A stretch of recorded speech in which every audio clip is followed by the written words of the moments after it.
All right, so what's your feel about this team? So many people have good vibes about this team, and great things are expected. Are you feeling the same things about this team that others are? I am. I think things are going well. I think more excited. Obviously, there's a lot of talent, but more excited about the work ethic that these guys are putting in right now. These, so many guys on the team, on the offense, who I get to work with every day, want to be great. Start with Odell to Brandon Marshall to Evan Ingram, Sterling Shepard, Shane Vereen. So many guys on the offensive line. They want to be great. They want to have a successful year, and they're putting the work in, and that's what gets you excited. Oh, you mentioned Brandon Marshall. Why does he make this offense better? Well, just I think Brandon can just bring that big-bodied receiver. Whether it's you put him in the middle of the field on the outside, just being physical down the red zone. Today had a touchdown. 2-minute drill, hit Evan for the touchdown. Had to go for 2, and hit Brandon on the 2-point conversion. So but he wants to work, and he's trying to learn this offense, and it's new to him. But he's done a good job picking things up. Eli, everything about this team I like. I like the defense. I like the weapons that you have. But the thing that's a question mark to me, and I wonder how you would address it, are you going to get the protection from the offensive line? Not that many changes during the offseason. They're essentially bringing back the same group. Why will they be better this year in protecting you? Well, I've always thought with an offensive line, the most important thing is having guys who have been in that same offense for a number of years, and that's what we're getting to. Now with Richburg and Pugh, John Jerry, now all going into their third, fourth year together. Then you got Flowers going to his third year. So Bobby Hart, rookie last year, going into his second year, and so there's a lot of there's some, or really his third year. So there's a lot of guys that've been together, they work together, they know the calls, they're playing fast, and it seems like we're running the ball. We've been running the ball well so far, and I think they'll do great in protection as well. I was reading Bleacher Report's predictions for this season, or rankings, I should say, team rankings, and they have the Giants number 2 overall in the NFL. Do you think potentially you guys are that level of football team this year? Well, we gotta earn that. That's whatever they say preseason. You can't get worried about that or focused on that. It doesn't mean anything. It's we got to go. Continue to have great practices. We got to prove it on game day. We got to go out there and make the plays, protect the football, convert on third down, do all the things we're supposed to be doing, and that's everybody doing their job. And so that's the great thing about football. It's not 5 or 6 guys doing their job. It's all 11 doing their job every play, and you have a couple hiccups that could be the difference in the game. A lot is made during the offseason. When we're here, we constantly are having conversations, whether we like to or not, about number 13. He is a guy who draws a lot of attention. And one thing that seems to be totally consistent is that all of his teammates love him. Tell us a little bit about your relationship with Odell. Well, I think you love him because you appreciate the way he works and prepares. We ask him to do a lot. We put him all over the field. We get it. Sterling Shepard misses a few days. We say, hey, you got to go play in the slot.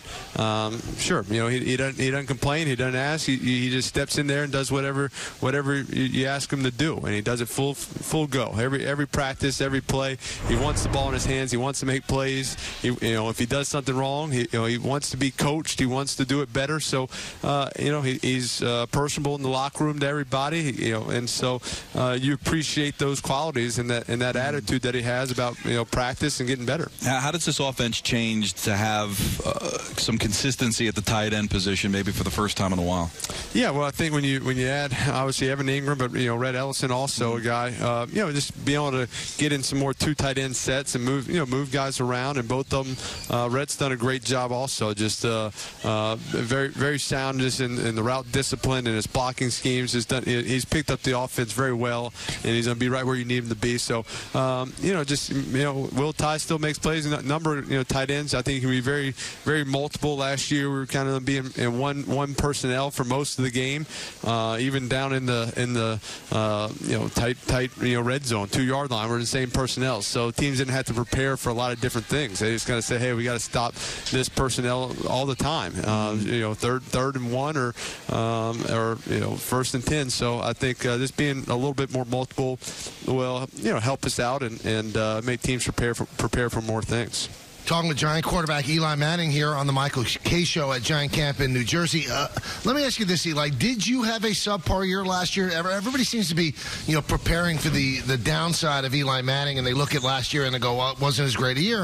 I thought you looked the same as you did. I mean, obviously there were some issues there with protection, which might have, forced you to rush some things. But were you unhappy with your year last year? Well, I think, I look at the total offense, and we have to improve as an offense, and that's we got to improve in the passing game, and obviously that starts with me. So I got to do a better job just protecting the football, getting more touchdowns, being better on third down in the red zone. There's some areas that we got to go up, and that's part of being a quarterback.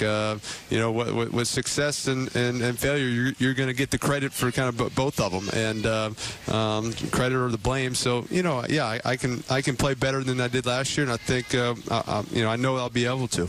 How do you deal with, like, there was a game, I think it was the Cleveland game, where Sterling Shepard doesn't get any catches to be able to distribute the ball? You didn't have a lot of time to begin with, but how conscious are you when you get to the line of scrimmage of trying to go through your progressions and make sure everybody gets the ball? Conscious of going through my progressions. Not always conscious of. You can't always help if not everybody gets the ball. That's unfortunate. I don't like it to happen because all these guys work their tail off during the week. They do so many good things, and they deserve to get the ball and get opportunities. Sometimes it just depends on the day. You can just have one of those days where whether he's getting covered on some things or the coverages they're playing when certain calls are made. Sometimes we have specific calls for the ball to go to this person. He's my number one read, but they're playing different coverages, or it's just not working. So that's just I don't like it. I like everybody to get touches, get involved. I think that's when we're at our best, when everybody's getting a number of touches, getting catches, and everybody's feeling good about what's going on.